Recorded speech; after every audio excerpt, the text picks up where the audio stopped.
One is to involve young students in creativity, the creation of new things. So you can imagine there's many frustrations and problems that you hit along the way. Science and doing science is a really exciting and interesting adventure. Of course, many ideas that you have are wrong. Many things that you try don't work the first time. That's part of the adventure and a lot of the fun in doing science. Tohoku Forum for Creativity was established in October 2013, and this year marks its 10th anniversary. To commemorate this anniversary, we will be receiving messages from prominent researchers who have lectured at TFC programs in the past. And today, we are honored to welcome Professor Barish, who gave lectures in 2013 and 2023. Professor Barish was awarded the 2017 Nobel Prize in Physics for his successful observation of gravitational waves. So Professor Barish, thank you so much for taking the time today for the interview by the Tohoku Forum for Creativity of Tohoku University. First, could you please briefly introduce your research field and an impact on society? Oh, okay. My general field of research is fundamental physics. By fundamental physics, it's to understand the laws of nature as best we can, and what governs them, and what we can understand about how the universe has evolved. So these are the most detailed questions of more or less the universe that we live in and understanding it. That comes in many forms, and I've worked on different parts of it. We work at the very, very smallest scale to understand things, to understand nature at the level of atoms, protons, particles within those, substances we call quarks that they're made out of, and so forth. And then on the other extreme, I study gravity at the very longest distances, signals coming from objects and phenomena that happen in the distant universe. The combination of those is to understand what I said, how nature works. Okay, thank you very much. And now we'd like to ask about your experience at TFC. Professor Barish, you gave lectured at Tohoku University twice in October 2013 and March 2023. So would you tell us about the background and content of your lectures at TFC? Yeah, in 2013, I think, if I remember correctly, I talked about the particle accelerator that we were designing or had designed, and hoped at that time it would be built in Japan. It still is awaiting approval to be built, but still after 10 years, physicists feel that it's the right facility to build to explore the very smallest matter. In particular, we were motivated by the fact that there was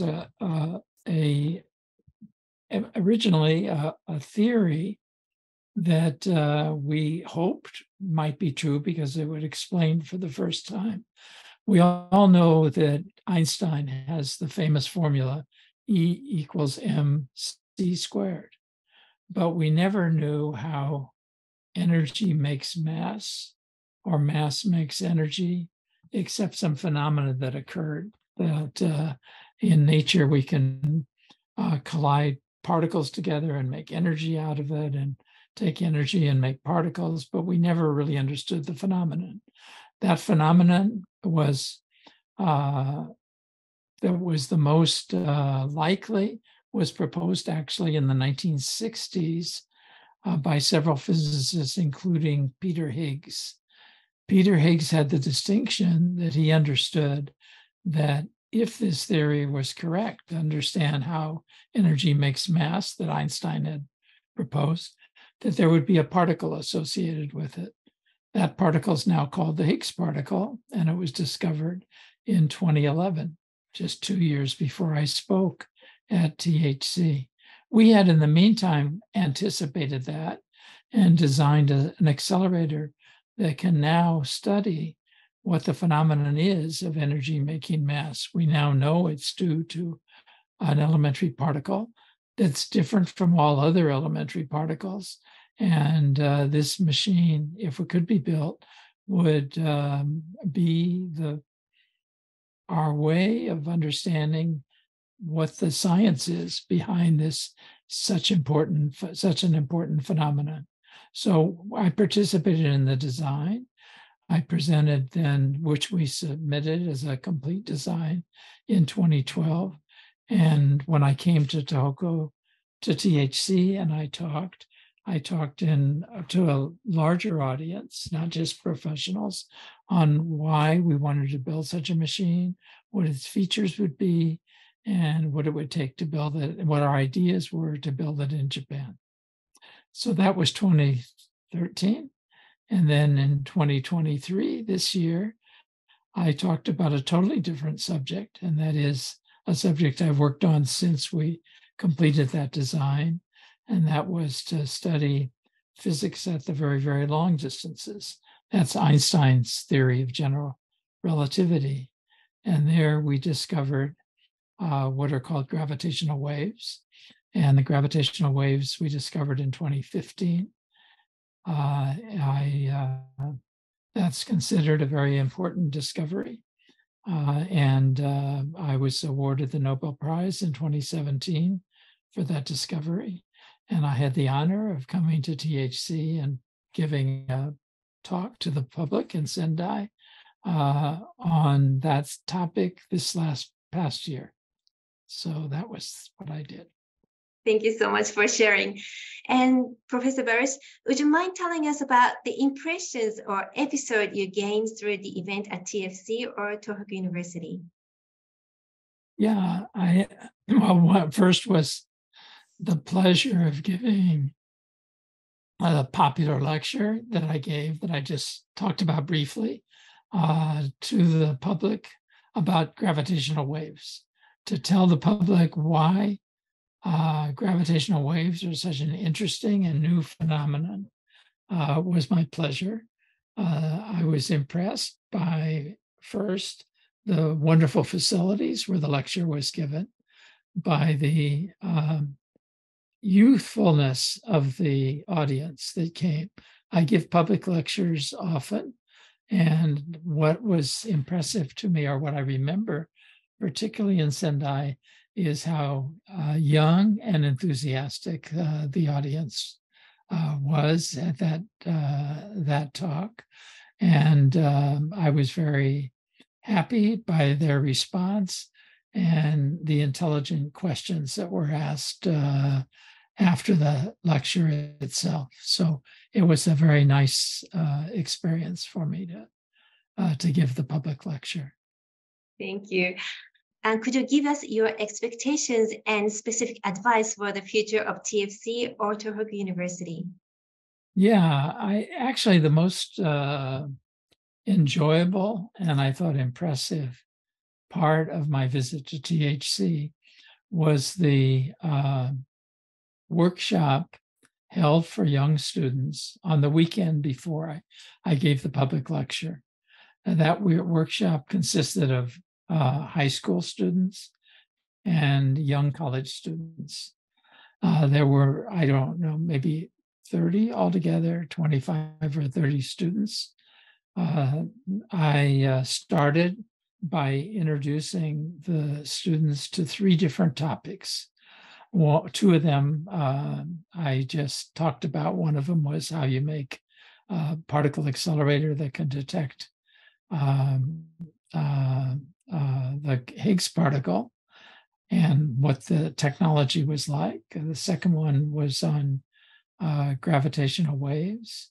And the third one was on some more general principles of physics. And the very short lectures, but very prepared. And I gave those lectures for maybe 20 minutes on each subject for 1 hour, with some questions that were posed for the students and some references they could read or get access to easily. The students then broke into 3 different groups. I stayed there during the whole time in an office, and they came in and asked me questions. And they were very persistent. If they didn't understand the answer to my questions, they asked again and again until they understood it. And they worked very hard into the night and the next day. And at the weekend, they made a presentation back, the students, on each of the 3 topics, as a set of coordinated presentations given by a set of students. So student A, B, C, D, several of them presented, one leading into the other. And I was tremendously impressed, actually, by the students themselves, of course, their enthusiasm, their inquisitiveness, and in particular, on their ability as students who probably didn't know each other that well to work so well together. I also thought they were very careful to formulate the questions they wanted to ask me, and came usually as 2 or 3 students with a very well-formed question that they had thought out. So they weren't just asking questions. The enthusiasm of the students, their ability to learn in a short time, and their ability to use such a workshop was, to me, very impressive. I credit THC for organizing it, making it have a format that worked, and my belief is that THC is doing 2 very good things. It's hard for me to say 2.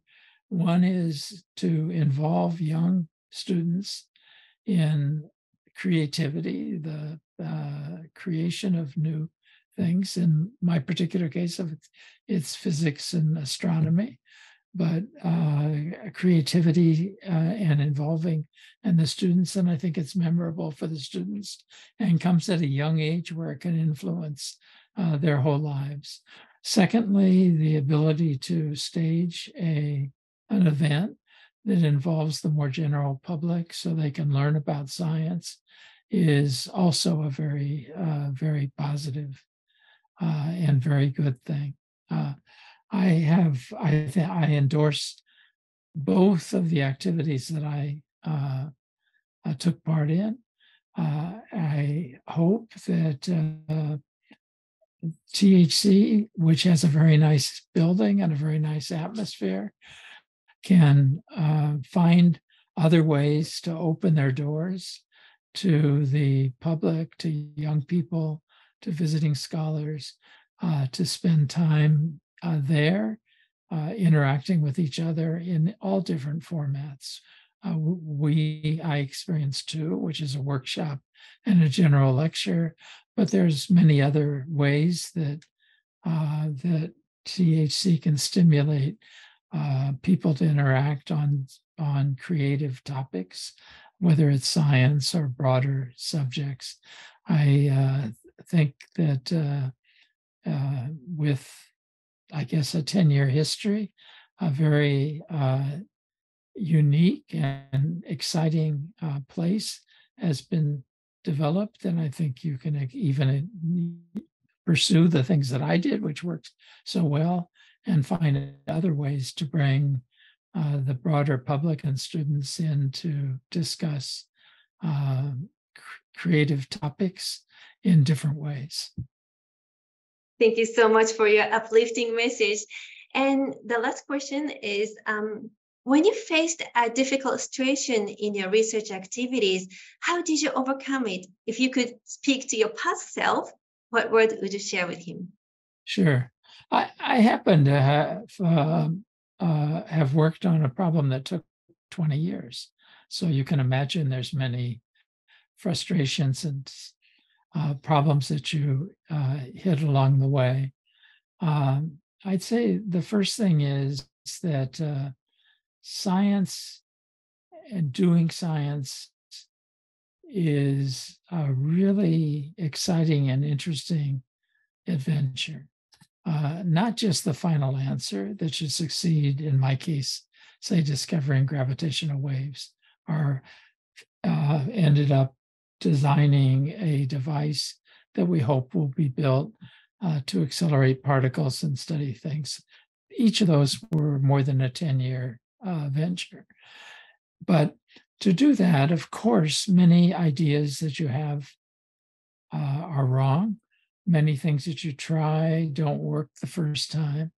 And I would say that that's part of the adventure and a lot of the fun in doing science. If all we did in science is work hard for 10 years and then get an answer where you're excited, it wouldn't be very much of a nice adventure. But having an adventure that has surprises at every turn, like going on a hike in the mountains and you turn and you see different things and it takes you a while to understand them, is a big part of the enjoyment of a scientist doing something like this. The problems and solving the problems along the way is fun, adventurous, a learning experience, and in many ways, what is satisfying about doing science, not just the final answer. So I think personality-wise, to do science, you need to want to solve problems and the adventure of solving problems, and in some sense, not have the personality of needing what we call instant gratification. So instant gratification is what has young people spend their whole time looking at this thing and basically satisfying themselves with that. I think that we much more the social networks and so forth. I think that there's much more satisfaction in doing activities that take some thought, some challenges, some ups and downs. And so working on problems that take some learning, some time, some interactions is the way we can do great science. So I think that young people have to learn that the instant gratification they often get using this in playing games or social networks is not really in the long term the most satisfying way to live your life or to make contributions to yourself, to society. We need to do long-term problems that are challenging and that sometimes are frustrating, but the part of the frustration is solving those problems. So I've always had fun doing science, not just the final answer. And I think there's a great joy in working your way through complicated, difficult, sometimes frustrating problems. So I don't mind the problems. I find that part of the adventure. Thank you very much. And thank you so much for sharing your valuable stories with us today. Thank you very much. You're welcome. Thank you for having me. Thank you. And today, on the occasion of the 10th anniversary of Tohoku Forum for Creativity, we have received one message from Professor Barish. And I hope the message from Professor Barish was inspiring to all of you today. Thank you very much for watching, and we look forward to your continued support for Professor Barish and Tohoku University.